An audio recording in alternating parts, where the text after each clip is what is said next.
우리가 그동안 What 믿음, Hot 믿음이라고 하는 제목으로 시리즈 말씀을 함께 나눴습니다. 최근에는 제가 복음이 무엇인지에 대해서 4차례 말씀을 전했는데 이제 오늘 이 큰 시리즈 What 믿음, Hot 믿음이라고 하는 이 시리즈 말씀의 마지막 시간이 되겠습니다. 제가 처음 이 시리즈 말씀을 전하면서 왜 이런 시리즈 말씀을 제가 준비하게 되었냐면 우리가 신앙생활 한다고 하면서 또 하나님의 말씀을 믿는다고 하면서도 구체적으로 내가 무엇을 믿고 있는지 또 내가 무엇을 어떻게 믿어야 되는지를 잘 모르고 그냥 무턱대고 난 믿는다 이렇게 우리가 할 때가 많이 있었다는 거예요. 그래서 내가 무엇을 믿느냐 어떻게 믿느냐라고 하는 것은 굉장히 중요합니다. 이것은 그냥 우리의 신앙생활에만 영향을 미치는 게 아니라 우리의 삶의 전반적인 삶에 영향을 미칩니다. 그러니까 오늘날 이단에 속한 사람들도 그게 전부인지 알고 그걸 따라가는 거예요.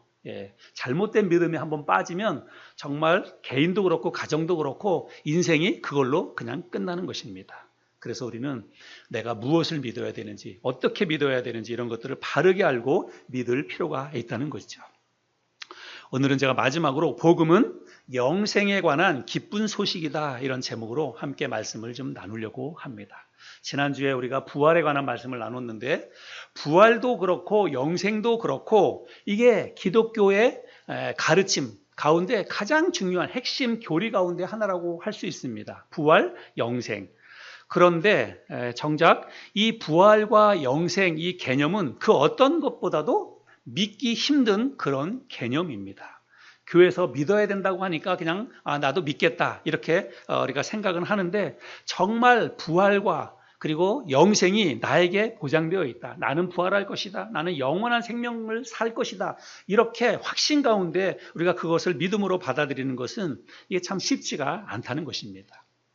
예수님의 십자가의 죽으심은 많은 사람들이 믿어요. 그런데 그 예수님이 십자가에 달려 죽으시고 죽은 지 3일 만에 부활하셨다라고 하는 이 부활에 대한 것은 잘 믿지 못합니다. 그리고 부활하신 주님이 이제 승천하셔서 하나님이 계신 곳에 가셔서 하나님 보좌 우편에 앉아 계시고 지금도 살아 계신다라고 하는 것을 그냥 알지요. 그런 내용은 압니다. 교회에서 이야기하니까 다 알아요. 근데 아는데 실제로 내가 그것을 믿고 있느냐 정말 내 마음에 어떤 정직함을 가지고 그것을 믿고 있느냐 이렇게 이야기하면 그걸 믿는 게 참 쉽지 않다 이렇게 생각이 됩니다. 예수님이 지금도 살아계신다면 예수님의 나이는 어떻게 되는 거예요? 예수님은 2024 그게 예수님의 나이예요. 여러분 그걸 사실로 여러분들이 그냥 믿어야 된다고 하는데 여러분 그게 진짜로 우리가 이성적으로 이게 잘 믿어지는 이야기입니까? 사실로 보면 잘 믿어지지 않는 그런 이야기입니다. 부활이나 영생을 믿기 힘든 이유가 있어요. 왜 부활도, 왜 영생도 이게 믿기 힘드냐면 그거는 죽음에 대한 우리의 고정된 이해 때문이라고 저는 생각을 합니다. 많은 사람들이 죽음을 어떻게 생각하냐면 죽음은 인생의 끝이다 이렇게 생각을 하지요. 그래서 죽음으로 모든 인생의 모든 것이 끝난다 사람들은 그렇게 죽음을 이해합니다. 예수 믿는 사람들도 별반 다르지 않아요. 그러나 정말 인생의 모든 것이 죽음으로 끝나는 것일까? 성경은 그렇지 않다라고 이야기합니다. 성경에서는 영생이 있다, 영원한 생명이 있다라고 이야기를 합니다. 그래서 우리가 믿어지지는 잘 않지만 그럼에도 불구하고 영생을 우리가 좀 이해하기 위해서는 먼저 죽음에 대한 이 성경적인 이해가 먼저 선행이 되어야 된다. 저는 그렇게 생각을 합니다. 그렇지 않고는 죽음에 대해서 우리가 바른 이해를 갖지 않으면 영생에 대한 것은 그냥 우리가 개념만 그렇게 생각하는 것이고 믿는다라고 이야기하지 실제로는 못 믿는 거예요. 죽음에 대한 바른 이해를 가지면 영생도 충분히 우리가 납득을 할 수 있는 이야기다. 저는 그렇게 생각을 합니다. 30년 동안 중국과 한국의 역사를 함께 연구한 역사학자 김영수라고 하는 교수님이 계시는데 이분이 지은 책이 있습니다. 이분이 어떤 책을 지었냐면 태산보다 무거운 죽음, 새털보다 가벼운 죽음 이런 책을 지었습니다. 이 책은 어떤 내용이냐면 중국 5,000년의 역사 속에 40명의 인물을 선별해서 그들의 마지막 순간을 기록한 책입니다. 이 책에 나오는 40명의 사람들의 면면을 보면 천하를 통일한 군주도 있고 호령을 시대를 호령했던 장수도 있고 아주 잔혹한 폭군, 또 나라와 백성을 아꼈던 충신, 다양한 인물 40명이 등장을 하는데 그 특별한 인물들의 삶과 마지막 순간을 기록한 책이 바로 태산보다 무거운 죽음, 새털보다 가벼운 죽음이라고 하는 책입니다. 이 책에서 사마천이라고 하는 사람이 이런 말을 합니다. 인고 유일사 사유중 어태산 혹 경어 홍모 용지 소추이야. 한자인데요. 이게 무슨 뜻이냐면 사람이란 본디 한 번 죽을 뿐이지만 어떤 죽음은 태산보다 무겁기도 하고 어떤 죽음은 새의 깃털만큼 가볍기도 하니 그것은 죽음을 사용하는 방법이 다른 까닭이다. 이런 내용입니다. 아마도 사마천이 한 이 이야기에서 이 김영수 교수가 책의 제목을 가져온 것 같습니다.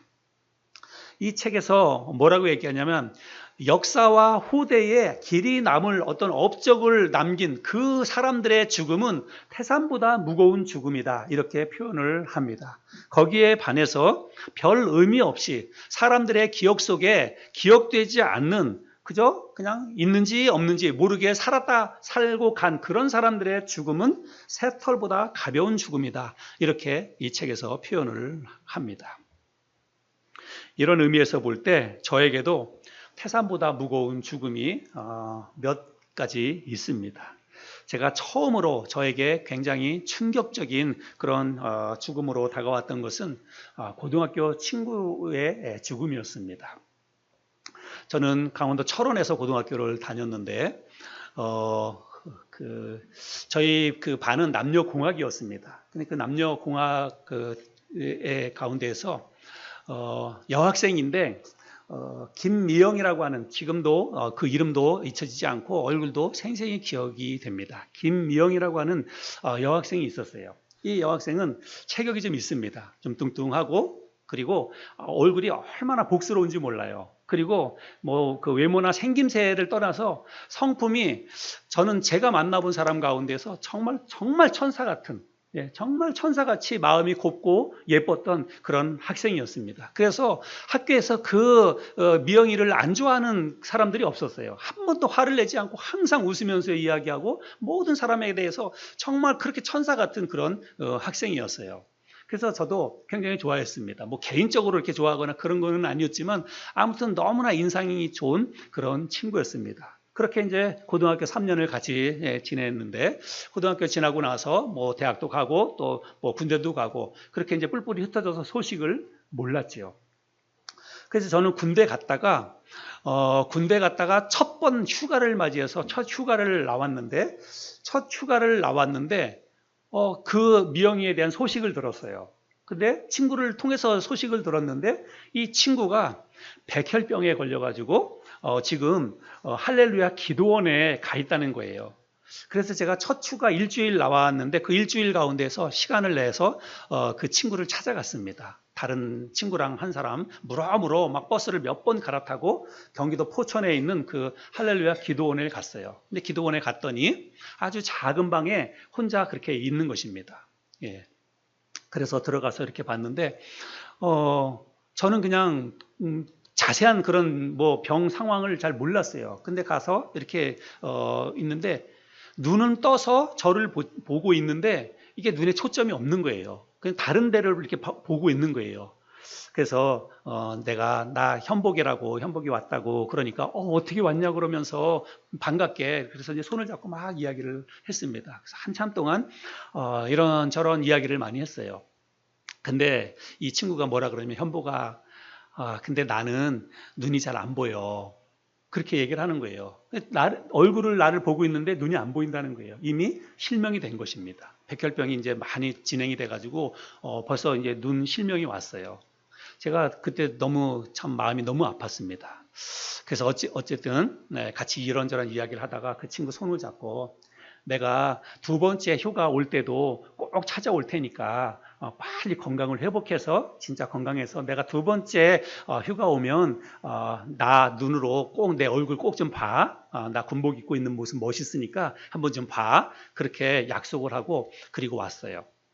그리고 군대 갔다가 진짜로 이제 두 번째 휴가가 되면 이 친구를 또 찾아가겠다라고 생각을 하고 군 생활을 했는데 나중에 얼마 지나지 않아서 이 친구가 그만 세상을 떠났습니다. 저는 제가 겪었던 첫 번째 죽음이었어요. 뭐 부모님도 다 살아계시고 제 주위에서 뭐 좋아했던 사랑하는 사람들 가운데서 첫 번째 겪는 그런 죽음이었는데 그의 나이가 21살이었습니다.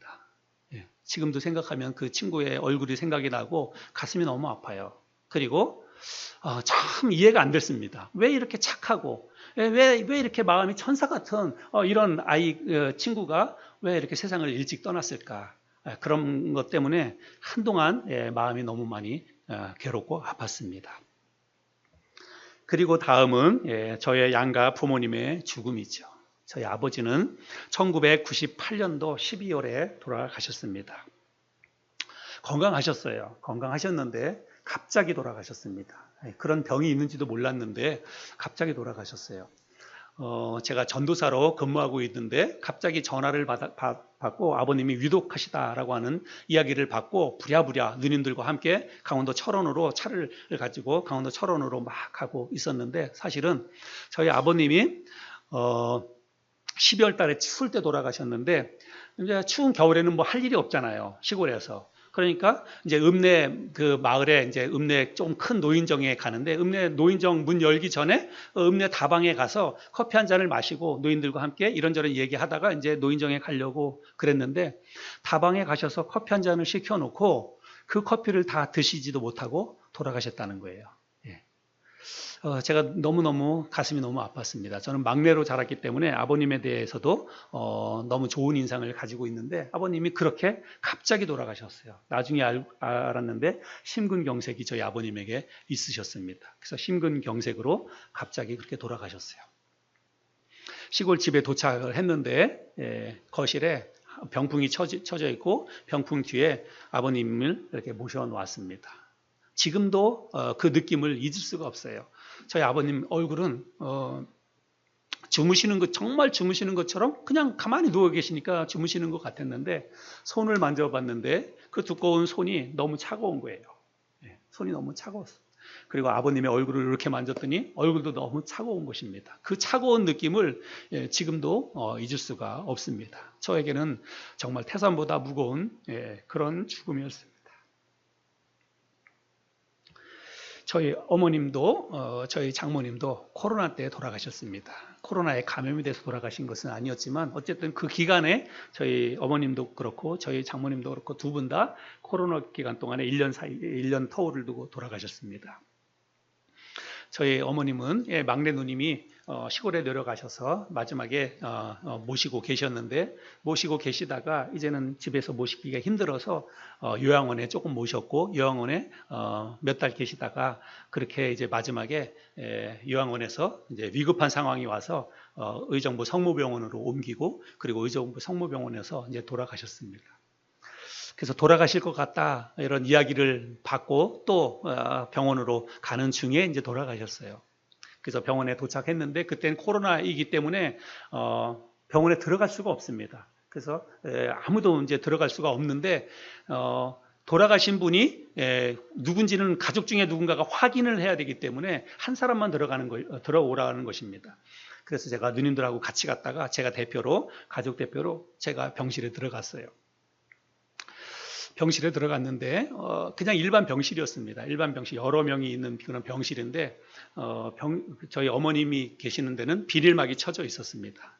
비닐막이 다 쳐져 있는 그런 상태에 있는데 들어가 가지고 보니까 어머님이 누워 계시는 거예요. 그런데 어머님이 요양원에 계시고 병원에 계시는 동안에 면회가 안 돼 가지고 제가 어머니를 한 2달 이상 어머니 실제로 얼굴을 못 봤습니다. 못 보다가 어머니 이제 돌아가신 그 얼굴을 봤는데 어머니가 정말 그야말로 뼈만 남아 있는 거예요. 그냥 몸의 모든 지력이 다 빠져나가고 뼈만 남아 있고 마지막 순간이 고통스러웠는지 얼굴이 좀 일그러져 있었습니다. 그 어머니 손과 얼굴을 붙잡고 한 30분 동안 내내 울었습니다. 너무너무 마음이 안타깝고 불쌍하고 그런 생각이 들어서 어머니를 안고 한없이 울었습니다.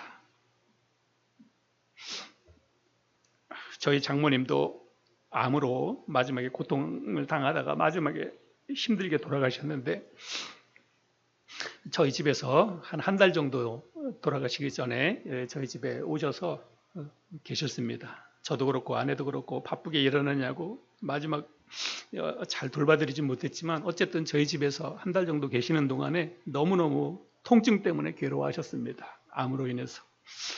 그렇게 힘들게 지내시다가 막내 아들이 있는 요양원에 가셔서 한 일주일 만에 그렇게 저희 장모님도 돌아가셨습니다. 돌아가시는 모습을 저나 집사람이 지켜보지 못했습니다.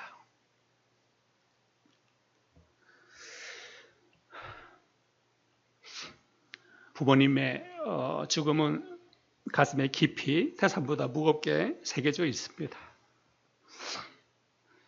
제가 목회자로 30년 가까이 지내오면서 수많은 죽음을 경험했습니다. 성도님들의 부모님이나 가족이 소천, 소식이 있을 때마다 장례식을 치러야 됐기 때문에 많은 죽음을 경험했습니다. 그 가운데 잊지 못할 죽음이 있는데 한 집사님입니다. 집사님의 아버님이셨는데 돌아가실 것 같다는 연락을 받았습니다. 자매님으로부터. 그래서 돌아가실 것 같다는 연락을 받고 부랴부랴 달려갔습니다. 그런데 가서 보니까 방에 누워 계시는데 거친 숨을 몰아쉬는 거예요. 이제 진짜 마지막 그 호흡을 아주 너무너무 힘들게 마지막 숨을 몰아쉬고 계셨습니다. 그래서 그 어르신을 붙잡고 손잡고 기도했습니다. 간절한 마음으로 이제 정말 이제 평안히 하나님의 나라 갈 수 있도록 그렇게 간절한 마음으로 기도했습니다. 기도가 끝나고 났는데 이분이 돌아가셨어요. 그래서 그 아드님 집사님은 아직까지 직장에 있고 그래서 할 수 없이 제가 그 119 구급차 그때 불러서 119 구급차에 고인을 모시고 제가 그 자리에 그 옆에 앉아서 병원 영안실까지 모시고 갔던 그런 기억도 있습니다. 그분의 죽음 역시 저한테는 잊혀지지 않는 태산보다 무거운 죽음입니다. 여러분에게도 아마 잊지 못할 태산보다 무거운 죽음이 있으리라 생각을 합니다. 그러나 저는 이 사마천이 말한 태산보다 무거운 죽음, 새털보다 가벼운 죽음의 이 의미를 저는 좀 다르게 생각을 합니다. 여러분, 세상에 기억되지 않는 죽음이 있을까요? 세상에 의미 없는 죽음이 있겠습니까? 어떤 죽음이든 누군가에게는 평생 잊지 못할 가슴 아픈 무거운 죽음일 것입니다. 나와 직접적인 관계가 없다고 해서 세상에 아무런 흔적을 남기지 못한다고, 업적을 남기지 못한다고 해서 그 죽음이 새털처럼 가벼울 수는 없는 것이죠. 그리스도인은 죽음에 대해서 세상 사람들과는 다른 생각과 다른 믿음을 가지고 있어야 된다. 저는 그렇게 생각을 합니다. 이걸 성경적인 죽음관이라고 해야 할까요? 오늘 말씀은 사실은 영생에 관한 것인데 영생에 관한 이야기를 하지 않고 제가 죽음에 관한 이야기를 먼저 하는 이유는 영생이 무엇인지를 우리가 제대로 이해하려면 반드시 먼저 죽음에 대한 성경적인 가르침이 무엇인지부터 알아야 하기 때문입니다. 우리 마태복음 말씀을 한 군데 좀 볼까요? 마태복음 9장 18절부터 26절까지인데요. 우리 자매님 말씀을 한번 좀 읽어주시면 감사하겠습니다. 여러분, 이 말씀 속에서 죽음이 어떤 의미인지, 성경에서 말하는 죽음의 의미가 무엇인지를 여러분도 한번 이해를 해보시기를 바랍니다. 예수께서 이 말씀을 하실 때에 한 관리가 와서 절하며 이르되 내 딸이 방금 죽었사오나 오셔서 그 몸에 손을 얹어 주소서. 그러면 살아나겠나이다 하니 예수께서 일어나 따라가시매 제자들도 가더니 12해 동안이나 혈루증으로 앓는 여자가 예수의 뒤로 와서 그 고독가를 만지니 이는 제 마음에 그 고독만 만져도 구원을 받겠다 함이라.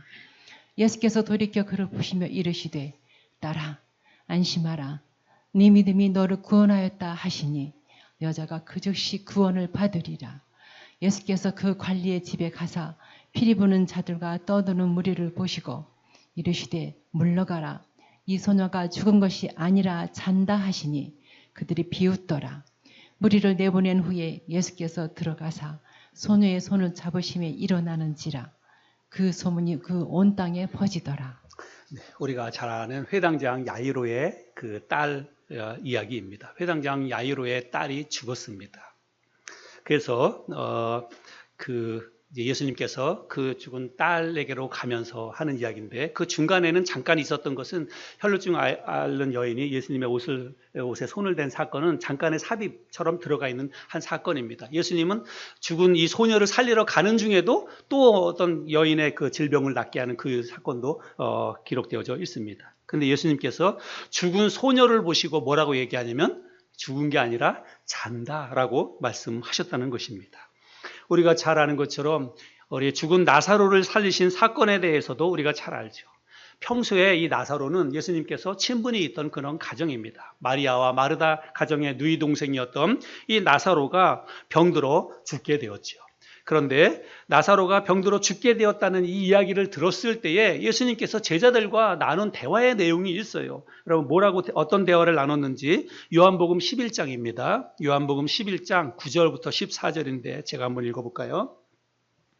예수께서 대답하시되 낮이 12시간이 아니냐. 사람이 낮에 다니면 이 세상의 빛을 보므로 실족하지 아니하고 밤에 다니면 빛이 그 사람 안에 없는 거로 실족하느니라. 이 말씀을 하신 후에 또 이르시되 우리 친구 나사로가 잠들었도다. 그러나 내가 깨우러 가노라. 제자들이 이르되 주여 잠들었으면 낫겠나이다 하더라. 예수는 그의 죽음을 가리켜 말씀하신 것이나 그들은 잠들어 쉬는 것을 가리켜 말씀하신 줄 생각하는지라. 이에 예수께서 밝히 이르시되 나사로가 죽었느니라. 나사로가 죽었을 때 예수님께서는 제자들에게 우리가 잠든 나사로를 깨우러 가자 이렇게 얘기를 하지요. 그런데 제자들은 잠들었으면 그냥 우리가 가지 않아도 다 일어날 텐데 뭘 굳이 갑니까? 이렇게 얘기를 하는 거예요. 그랬더니 예수님께서 잠든 게 아니라 실제로는 죽은 것이다 이렇게 이야기를 합니다. 주님뿐만 아니라 사도 바울도 죽음에 대해서 주님과 같은 생각을 가지고 있었습니다. 죽음 자체가 아니라 죽는 것은 자는 것으로 이해를 했다는 것이죠. 데살로니가전서 4장 13절 14절인데요. 우리 같이 한번 좀 읽어볼까요? 시작. 형제들아 자는 자들에 관하여는 너희가 알지 못함을 우리가 원하지 아니하노니 이는 소망 없는 다른 이와 같이 슬퍼하지 않게 하려 함이라. 우리가 예수께서 죽으셨다가 다시 살아나심을 믿을진데 이와 같이 예수 안에서 자는 자들도 하나님이 그와 함께 데리고 오시리라. 이 말씀도 여러분 잘 보세요. 죽은 사람을 향해서 뭐라고 얘기합니까? 자는 자들이다 이렇게 이야기를 하고 있다는 것입니다. 여러분 자는 것과 죽은 것은 여러분 이거는 비교할 수도 없을 만큼 큰 차이가 있습니다. 그야말로 하늘과 땅 같은 그런 차이라고 볼 수 있습니다. 자는 사람은 아침이 오면 반드시 일어나게 되어 있습니다. 그러나 죽은 사람은 아침이 와도 그냥 그걸로 끝입니다. 아침이 와도 반응할 수 없습니다. 일어나지 못합니다. 그리스도인들에게 있어서 죽음은 어떤 의미일까요? 죽음을 어떻게 이해하고 어떻게 믿느냐라고 하는 것은 여러분 굉장히 중요합니다. 왜냐하면 이것에 따라서 우리의 남은 삶이 달라지기 때문에 그렇습니다. 죽음을 내가 어떻게 이해하고 어떻게 믿고 있느냐에 따라서 나의 남은 인생이, 나의 남은 삶이 여러분 다르게 느껴진다는 거예요. 또 다르게 내가 살아갈 수 있다는 것입니다. 신약 성경을 기록한 헬라어에는 사람의 생명, 우리 사람의 생명을 일컫는 단어가 두 개가 있습니다. 하나는 바이오스라고 하는 단어이고 또 하나는 조에라고 하는 단어입니다. 바이오스라고 하는 이 헬라어 단어는 그냥 우리가 이해하는 생명이에요. 육체와 함께 있는 이 생명, 일반적으로 사람들이 생각하는 그 생명을 뭐라 그러냐면 바이오스라고 합니다. 그래서 이 바이오스에서 바이올로지, 생물학이 나온 거예요. 그래서 사람뿐만이 아니라 이 땅에 있는 모든 살아있는 생명을 연구하는 학문이 바로 바이올로지 아닙니까? 그래서 그런 의미에서의 이 생명이 바로 바이오스라고 하는 단어이고요. 이 신약 성경 헬라어에는 모든 생명을 다 바이오스라고 성경에서 이 단어가 쓰이지 않고 있다는 것입니다. 어떤 생명은 바이오스가 아닌 조에라고 하는 이런 단어가 쓰이고 있어요. 우리나라 성경에서는 다 생명이지만, 그래서 이 조에라고 하는 이 단어는 어떤 생명이냐면 육체의 죽음으로 끝나지 않는 영원한 생명, 이 생명을 조에라고 하는 헬라어 단어가 쓰였다는 것입니다. 아담과 하와에게 처음으로 주어졌던 생명은 바이오스일까요? 조에일까요? 예. 아담과 하와가 범죄하기 전에 하나님으로부터 부여받았던 그들의 생명은 조에였습니다. 예, 영원한 생명이었습니다. 여러분도 성경을 이렇게 보시면서 창세기에서 아담과 하와가 죄를 짓기 전에 그 아담과 하와에 관계된 단어 가운데 생명이라고 하는 단어를 한번 잘 찾아서 혹시 볼 수 있다면 헬라어 사전을 한번 보시면 거기에는 조에라고 하는 단어가 쓰인 것을 확인할 수가 있습니다. 여러분, 우리가 잘 아는 것처럼 아담과 하와가 살고 있던 에덴 동산에는 선악과만 있던 게 아닙니다. 에덴 동산 가운데에는 선악을 알게 하는 나무인 선악과도 있었지만 또 어떤 나무가 있었냐면 생명나무라고 하는 게 있었어요. 생명나무. 이거는 생명나무라고 하는 것은 사람들의 생명을 주관하는 그거는 여기서 말하는 생명은 영생이에요. 조에. 그래서 사람들에게 영원한 생명을 가져다 주는 나무. 그래서 그 나무의 열매를 따먹으면 어떻게 되는 거예요? 사람들이 영생을 하는 거예요. 그런 나무가 에덴 동산에 있었다는 것입니다. 여러분, 제가 꾸며낸 이야기가 아니에요. 창세기 2장 9절을 보겠습니다. 창세기 2장 9절. 여호와 하나님이 그 땅에서 보기에 아름답고 먹기에 좋은 나무가 나게 하시니 동산 가운데에는 생명나무와 선악을 알게 하는 나무도 있더라. 그렇죠? 예, 동산 가운데 생명나무도 있고 선악을 알게 하는 나무, 선악을 알게 하는 나무가 선악과 아닙니까? 이 두 나무가 있었다라고 이야기하고 있어요. 자, 그 다음에 창세기 3장 22절부터 24절인데 여호와 하나님이 이르시되 보라, 이 사람이 선악을 아는 일에 우리 중 하나같이 되었으니 그가 그의 손을 들어 생명나무 열매도 따먹고 영생할까 하노라 하시고 여호와 하나님이 에덴 동산에서 그를 내보내어 그의 근원이 된 땅을 갈게 하시니라. 이같이 하나님이 그 사람을 쫓아내시고 에덴 동산 동쪽에 그룹들과 두루도는 불칼을 두어 생명나무의 길을 지키게 하시니라. 여러분, 이 말씀 굉장히 중요한 말씀이에요. 에덴 동산에 하나님께서 선악과도 만드시고 생명나무 그 나무도 주셨어요. 하나님이 아담과 하와를 만들어 주시고 이런 나무를 주셨을 때에는 하나님이 아담과 하와가 이 생명나무의 열매를 따먹고 영생하기를 바랬습니다. 그래서 그런 나무를 만들어 주신 거예요. 그런데 아담과 하와가 범죄했습니다. 하나님이 먹지 말라고 한 선악과를 따먹고 이제 하나님의 앞에서 범죄를 했어요. 그래서 이제 그들 가운데는 죄가 들어왔습니다. 그래서 하나님의 입장에서는 이제는 이 아담과 하와가 죄인이 되었기 때문에 영생을 누릴 수가 없는 것입니다. 그런데도 불구하고 이들이 만약에 영생하는 나무의 열매를 따먹으면 어떻게 되는 거예요? 그러면 영생하는 거예요. 그런데 어떤 상태로 영생하는 거예요? 죄인의 상태로 영생을 하는 것입니다. 여러분, 그건 축복이에요? 저주예요? 저주지요. 예, 죄인의 상태로 죽지 않고 영원히 사는 것은 그보다 더 끔찍한 그 형벌이 없는 거예요. 그래서 하나님께서 그때부터 이제는 아담과 하와를 에덴 동산에서 추방합니다. 에덴 동산에서 쫓아내요. 그리고 나서 그 생명나무가 있는 곳에 접근하지 못하도록 두루도는 불칼을 두어서 생명나무의 길을 지키게 했다. 영생하지 못하도록 지키게 했다. 하나님이 그렇게 말씀을 하고 있습니다.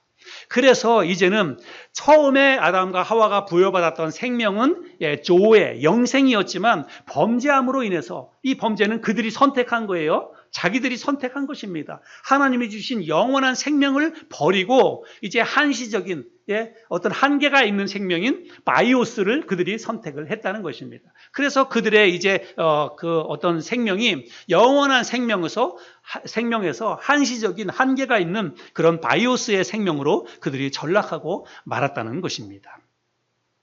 여러분 창세기 6장에 보면 이제 노아의 홍수 그런 사건이 창세기 6장부터 쭉 기록되는데 노아 홍수 전에 사람들의 삶에 죄악이 관영한 것을 하나님이 보시고 이제 물로 심판을 하시는데 여러분 하나님이 이렇게 말씀을 하십니다. 그 심판하시기 전에 창세기 6장 1절부터 3절에 보면 사람이 땅 위에 번성하기 시작할 때에 그들에게서 딸들이 나니 하나님의 아들들이 사람의 딸들의 아름다움을 보고, 여기 뭐 하나님의 아들과 사람의 딸들에 대한 거는 이건 해석이 너무 어렵고 복잡한 개념이에요. 하나님의 아들들을 천사라고 이야기하는 사람들도 있고 아니면 셋의 경건한 후손이라고 이야기하는 사람들도 있고 뭐 다양합니다.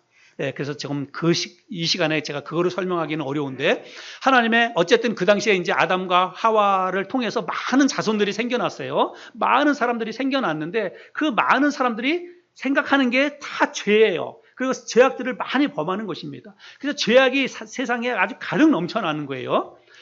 그리고 하나님의 아들들이 사람의 딸들의 아름다움을 보고 자기들의 좋아하는 모든 여자를 아내로 삼는지라 여호와께서 이르시되 나의 영이, 잘 보세요, 나의 영, 하나님의 영이 영원히 사람과 함께 하지 아니하리니 이는 그들이 육신이 됨이라. 그러나 그들의 날은 120년이 되리라 하시니라.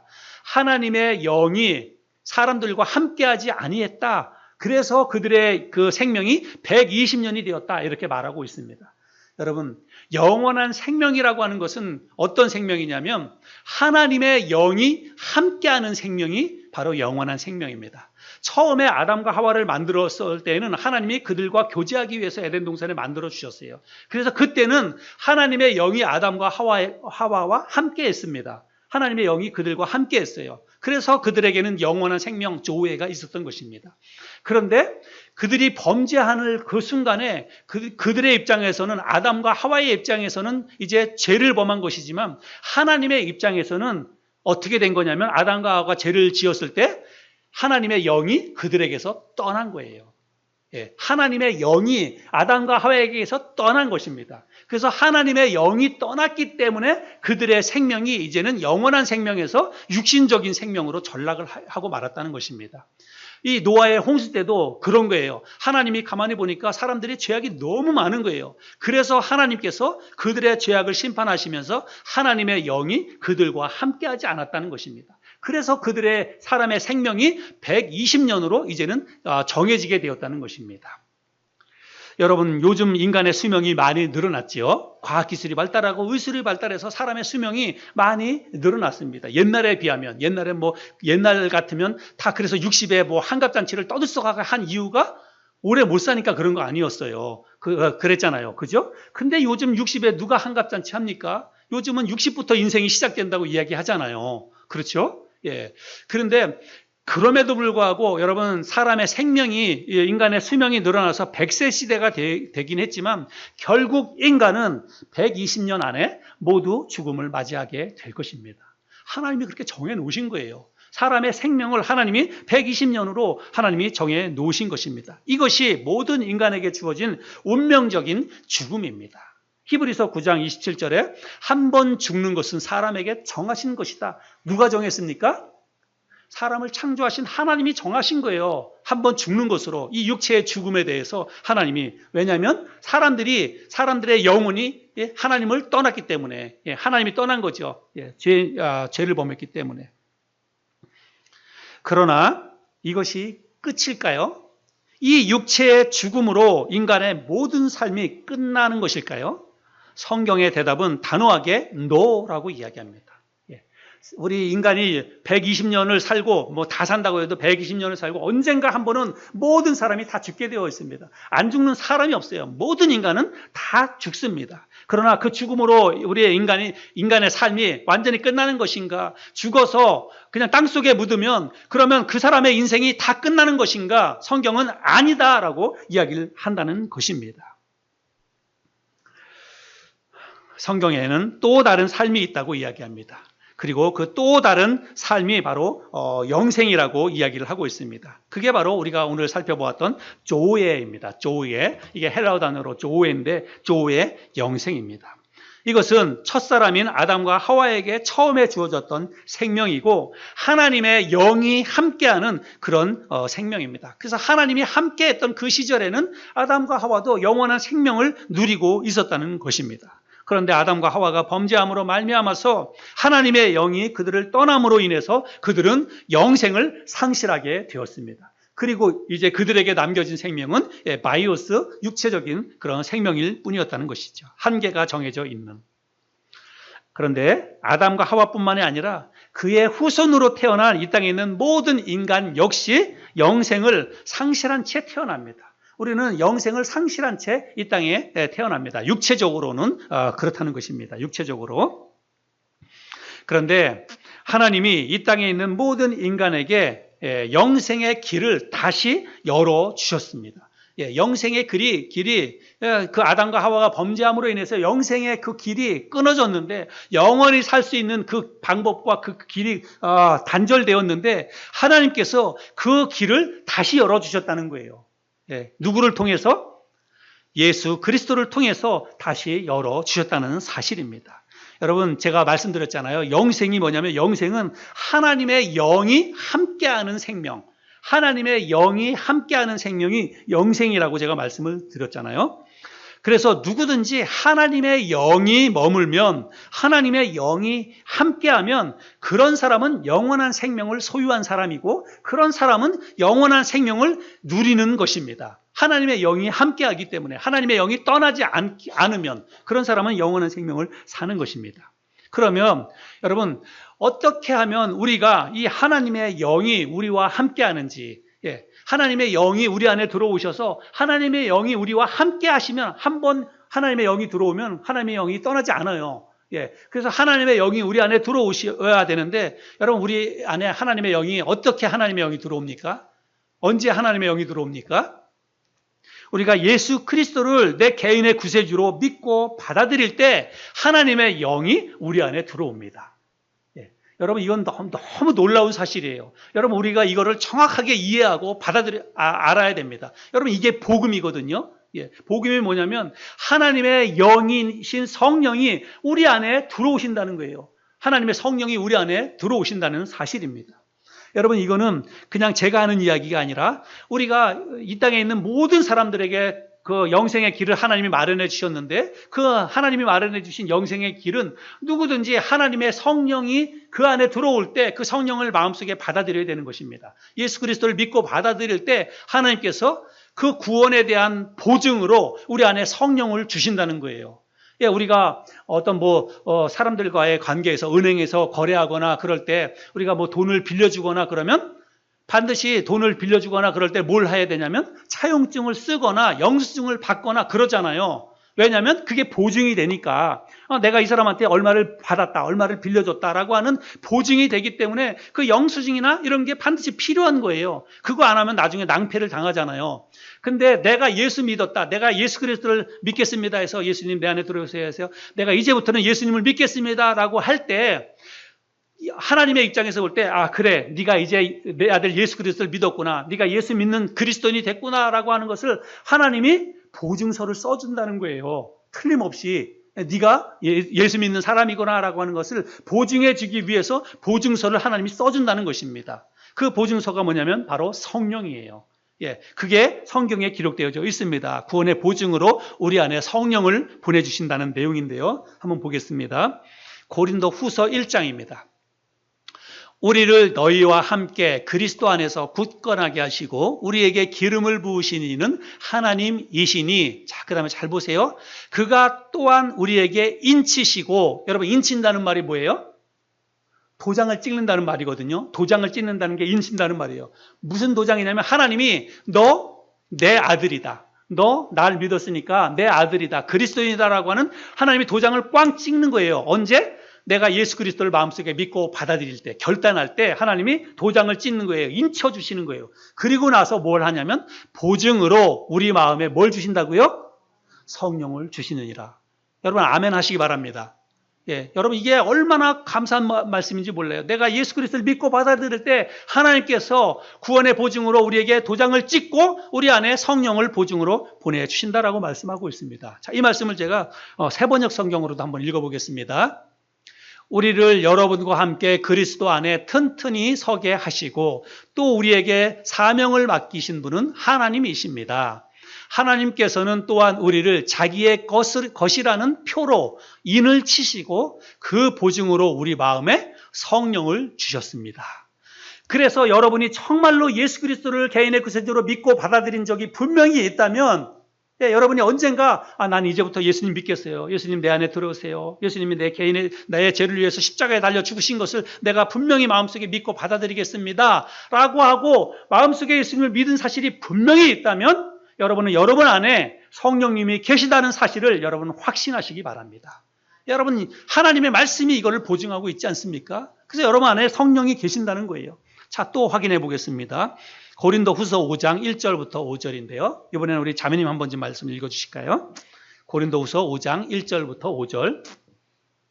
땅에 있는 우리의 장막집이 무너질 때에는 하나님께서 마련하신 집, 곧 사람의 손으로 지은 것이 아닌 하늘에 있는 영원한 집이 우리에게 있는 줄을 압니다. 우리는 이 장막집에서 신음하며 하늘로부터 오는 우리의 집으로 덧입기를 갈망하고 있습니다. 우리가 이 장막집을 벗을지라도 벌거벗은 몸으로 드러나지 않을 것입니다. 우리는 이 장막에서 살면서 무거운 짐에 눌려서 신음하고 있습니다. 우리는 이 장막을 벗어버리기를 바라는 것이 아니라 그 위에 덧입기를 바라는 것입니다. 그것은 죽을 것이 생명의 삼킴을 받게 하려 함입니다. 이런 일을 우리에게 마련해 주시고 그 보증으로 성령을 우리에게 주신 분은 하나님이십니다. 네, 이 말씀에 보면 이 장막집에 대한 이야기가 나오는데요. 장막집을 사도 바울이 우리의 이 육체, 지금 우리가 가지고 있는 이 육체를 장막집으로 이야기를 하고 있습니다. 근데 이 장막집이 무너질 날이 있잖아요.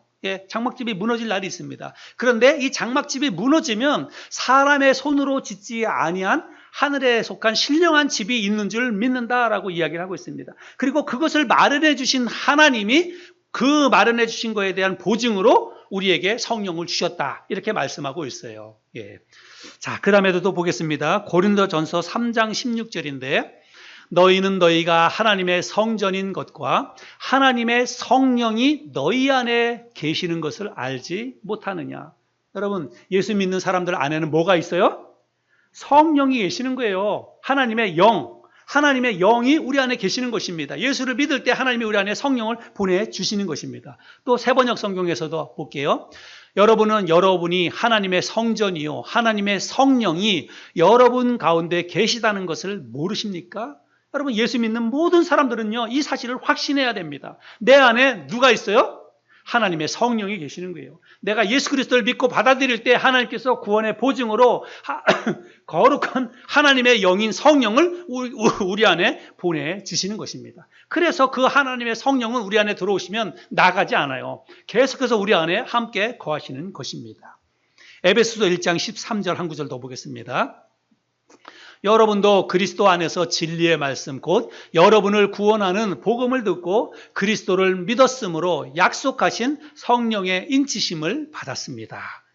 우리는 성령의 인치심을 받은 사람들입니다.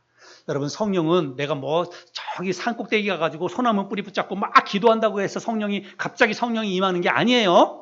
성령은 개인의 구세주로 내가 예수 그리스도께서 내 죄를 위해서 십자가에 달려 죽으신 것을 믿고 죽은 지 3일 만에 부활하신 그 예수님을 내가 개인의 구세주로 내 개인의 주님으로 믿고 받아들일 때 구원받는 것이며 그것을 믿고 받아들이는 순간에 하나님께서 그래 됐다. 너는 이제부터 내 아들이다 라고 하는 도장을 찍고 우리 안에 보증으로 성령을 보내주신다는 사실입니다. 여러분 이건 우리가 그냥 만들어낸 이야기가 아니에요. 여러분이 정말 성경이 하나님의 말씀이라고 하는 사실을 믿는다면 여러분 이 말씀에 따라서 여러분 안에 성령이 계신다는 사실을 분명하게 의심 없이 여러분 믿으시길 바랍니다. 그래서 여러분 영생은 뭐냐면 하나님의 영이 내 안에 거하기 때문에 그런 사람들은 여러분 영원한 생명이 이미 그 사람들에게는 주어졌고 그런 사람들은 영원한 생명을 누리게 된다는 것입니다. 그런 사람은 영생을 살아가게 된다는 거예요. 그러니까 저와 여러분은 이미 지금 영생을 지금 살고 있는 거예요. 에이, 목사님, 그래도 죽잖아요. 내가 안 죽나요? 그래도 나 죽잖아요. 나 얼마 안 있으면 뭐 죽잖아요. 그렇게 얘기할 수 있어요. 여러분 가운데 그렇게 얘기할 수 있어요. 그래요. 죽어요. 저도 죽습니다. 그런데 무슨 또 영생을 또 얘기합니까? 죽는데. 여러분, 제가 이야기했잖아요. 죽음에 대한 이해를 여러분 달리 해야 된다는 것입니다. 우리가 기본적으로 지금 알고 있는 우리의 머릿속에 있는 이 죽음이라고 하는 개념을 우리는 떨쳐버려야 돼요. 그 죽음은 우리 성경에서 말하는 사람의 생명은 두 가지라고 얘기했잖아요. 예, 이 육체가 죽는 그 죽음, 바이오스, 그 죽음도 있지만 그게 아니라 이 육체의 죽음으로 끝나지 않는 하나님의 영이 거함으로 인해서 영원히 사는 그 죽음, 그 생명이 있다는 거예요. 조우에. 그런 영생을 소유한 사람들의 이 육체는 비록 죽어서 땅속에 묻지만 땅에 들어가서 흙이 되지만 여러분 그걸로 끝이 아니라는 것입니다. 그거를 뭐라고 성경에서 얘기하냐면 그거를 잔다라고 이야기하는 거예요. 그래서 예수님께서 죽은 나사로가 그 무덤에 넣어가지고 죽은 지 나흘이나 지나가지고 냄새가 펄펄 났지만 그 죽은 나사로를 보면서도 죽음을 예수님 뭐라 그랬습니까? 우리가 잔다. 그래서 자는 나사로를 깨우러 가자. 그렇게 이야기하신 거예요. 그래서 여러분, 그래서 우리는 이 내 육체의 죽음을 우리는 그냥 죽음으로 끝나는 것으로, 흙으로 돌아가는 것으로, 다 끝나는 것으로 여러분 생각하지 마시라는 거예요. 그리스도인들의 육체의 죽음은 이 육체는 땅속에 가면 그냥 흙이 됩니다. 똑같이 믿지 않는 사람들의 육체랑 똑같이 흙이 돼요. 그러나 그걸로 끝이 아니라 그거는 그냥 자는 것과 같아요. 자는 사람은 나중에 어떻게 됩니까? 아침이 되면 다시 일어납니다. 다시 깨우면 일어나요. 주님이 다시 이 땅에 오셔서 깨우면 그 육체는 다시 일어납니다. 그래서 지난주에 부활에 대해서 얘기했지만 어떤 육체로 부활하는지는 몰라요. 그거는 성경에 정확히 기록되어져 있지 않지만 그러나 썩지 않는 몸, 죽지 않는 몸, 병들지 않는 몸, 영원히 사는 그런 새로운 몸으로 부활한다고 하는 것입니다. 우리는 그런 몸으로 다시 깨어날 것입니다. 그게 우리에게 보장된 우리의 미래라는 거예요. 내 육체에 대한 미래라는 것입니다. 여러분 이 개념이 잘 이해는 안 될지 모르지만 여러분 이 사실을 믿으시길 바랍니다. 하나님의 말씀이니까. 여러분 우리는 상식과 논리를 믿는 사람들이 아닙니다. 상식적으로 이성적으로 이해가 되면 믿고 이해가 안 되면 못 믿고 여러분 그건 믿음이 아니에요. 믿음이라고 하는 것 자체가 여러분 성경에 못 믿을 만한 이야기가 얼마나 많습니까? 대다수가 못 믿을 만한 믿음이에요. 예수님이 무리를 걸은 거 여러분 믿을 수 있습니까? 오늘날 어떤 사람에게 여기서 한 몇 발자국만 걸어가 보라 그러세요. 그럼 내가 믿겠다고. 여러분 그런 일이 있습니까? 믿을 수 없어요. 보리떡 5개와 물고기 2마리로 5,000명이나 먹는다고요? 남은 광지를 12바구리를 거둔다고요? 여러분 성경에는 못 믿을 이야기로 가득 차 있습니다.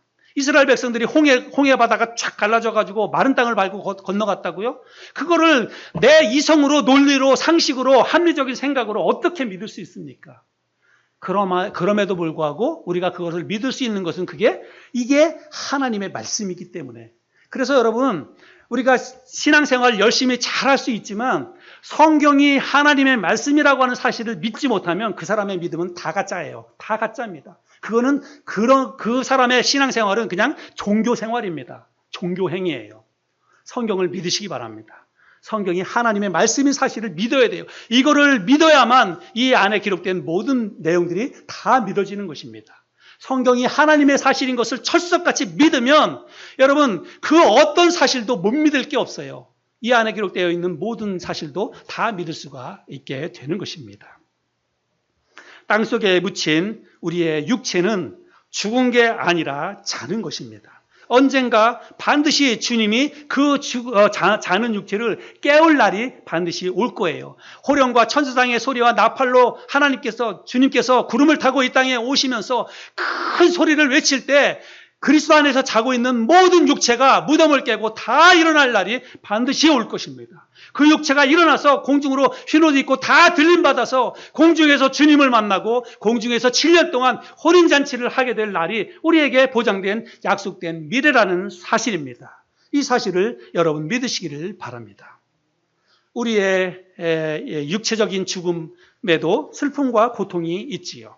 그래서 내 사랑하는 사람이 죽을 때 우리가 아픔이 있습니다. 가슴이 무너지는 것 같고 슬픔이 옵니다. 그러나 여러분 우리의 육체의 죽음에 대해서 우리가 그냥 슬픔으로 그냥 땅이 꺼지는 것처럼 그냥 그렇게 죽음으로 다 그냥 덮어버리면 안 된다는 것입니다. 왜냐하면 그게 우리의 인생의 끝이 아니기 때문에 그거는 그냥 자는 것이다 라고 성경에서 말하고 있습니다. 육체는 그냥 껍데기일 뿐입니다. 고린도전서에서는 장막집, 텐트로 설명을 하고 있습니다. 오늘 우리가 영생에 대해서 나눴는데 영원한 생명은 이성적이지도 않고 현실적이지도 않습니다. 그래서 참 믿음으로 받아들이기가 어렵습니다. 그러나 여러분, 저와 여러분의 믿음은 상식에 기반을 둔 것이 아니고 이성, 우리의 논리에 기반을 둔 것이 아닙니다. 우리의 믿음은 여러분 정말 과학과 어떤 상식과 논리에 따라서 믿는 것이 아니라 우리는 하나님의 말씀에 따라서 우리가 그 사실을 믿는 것입니다. 하나님의 말씀에서 뭐라고 이야기하고 있는지 그것을 그냥 액면 그대로 사실로 내가 믿고 받아들이는 거예요. 그게 바로 우리의 믿음인 줄로 믿습니다.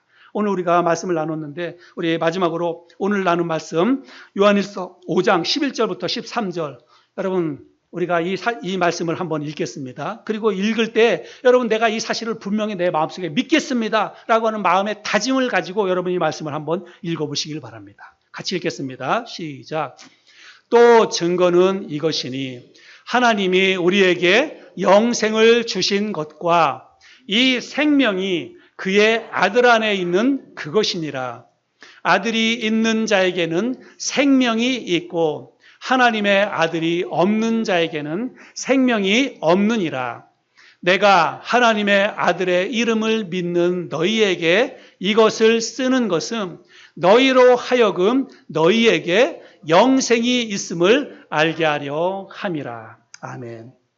여러분, 우리에게는 보장된 영원한 생명이 있습니다. 영원한 생명이 우리에게 약속되어져 있습니다. 이 약속된 하나님의 말씀을 기억하시고 지금 나는 영원한 생명 가운데 살고 있는 거예요. 언젠가 우리가 육체가 죽음을 맞이하지만 여러분 육체는 그냥 껍데기입니다. 우리의 영혼은 죽지 않아요. 우리의 영혼은 소멸되지 않습니다. 죽어도 우리의 영혼은 그냥 영혼은 살아 있습니다. 단지 육체만 땅속으로 갈 뿐이에요. 그리고 땅속에 묻혀 있다가 주님이 오시면 그 육체를 부활해 주시고 살아있던 영혼이 그 육체를 다시 만납니다. 그래서 하나님의 나라에 가는 거예요. 그래서 하나님의 나라에서 영혼이 살게 되는 것입니다. 우리에게 보장되어져 있는 영원한 생명에 대한 약속의 말씀입니다. 여러분 우리 시간 잠시 고개를 숙이고